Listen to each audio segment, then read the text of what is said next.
As we listened to the governor's press conference today, and many of you may have also seen him on national sites this morning, there's been an uptick in questions about really how long will schools be out.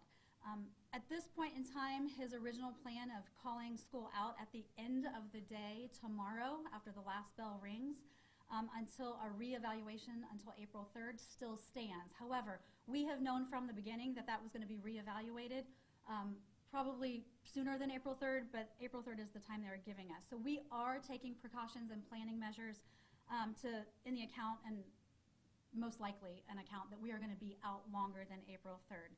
So school district leaders in the county are working under that possibility and putting lots of plans in place.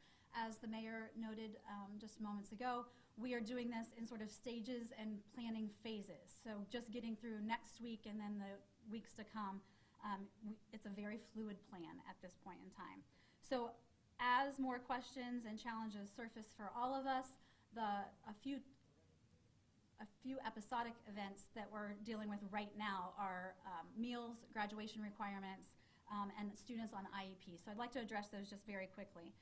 Graduation requirements, there is an FAQ, or frequently asked question document, out on the Ohio Department of Education website. For parents who are concerned about that, for school district officials, staff members, there's a lot of really great information about the flexibility of the graduation requirements as it stands right now. And we're going to look to see for further guidance and take our cues from the Department of Ed. As far as the IEPs, or what we call individual education plans, these are federal and legal documents for our most challenged learners. We are under a good faith effort to educate students. So Governor DeWine has been very clear. While the schoolhouse doors are closed, education is supposed to move forward. And because of that, those IEPs are in play.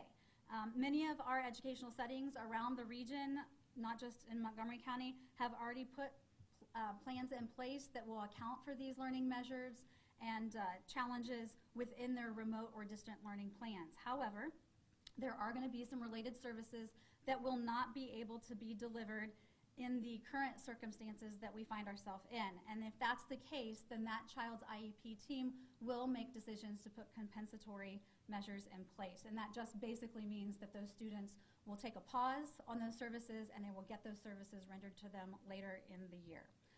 Another crucial piece that many people have been talking about are just the fact that 2 of the 3 meals in most of our students' days in some of our most challenged and marginalized areas come from the schoolhouse doors.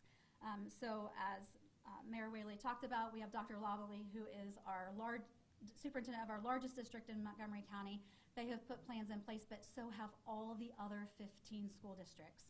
So please, please, please, if you're a parent of students who require or need or really lean on those meals, please make certain that you are watching your district's normal means of communication, social media, email, website, what have you.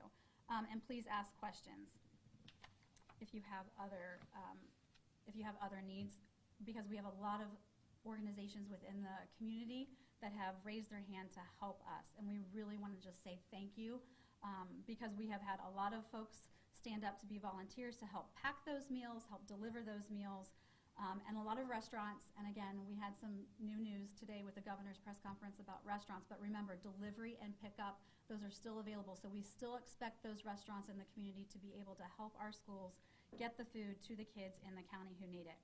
Overall, I'd just like to take a real quick pause and let you know that while we're dealing with a lot of plans and contingency plans, and then contingency plans for the contingency plans, we have a lot of kids who just really wonder what's going on. And so as a mom, as a grandma, as just a human being, I think it's important for all of us to just really take a time out and make sure that our kids know what's happening, that they are safe, and that we're doing these things to make them safe. It's really hard to talk about social issues when you don't have all the right words, but parents, I guarantee you, just take a beat. You'll find the right words.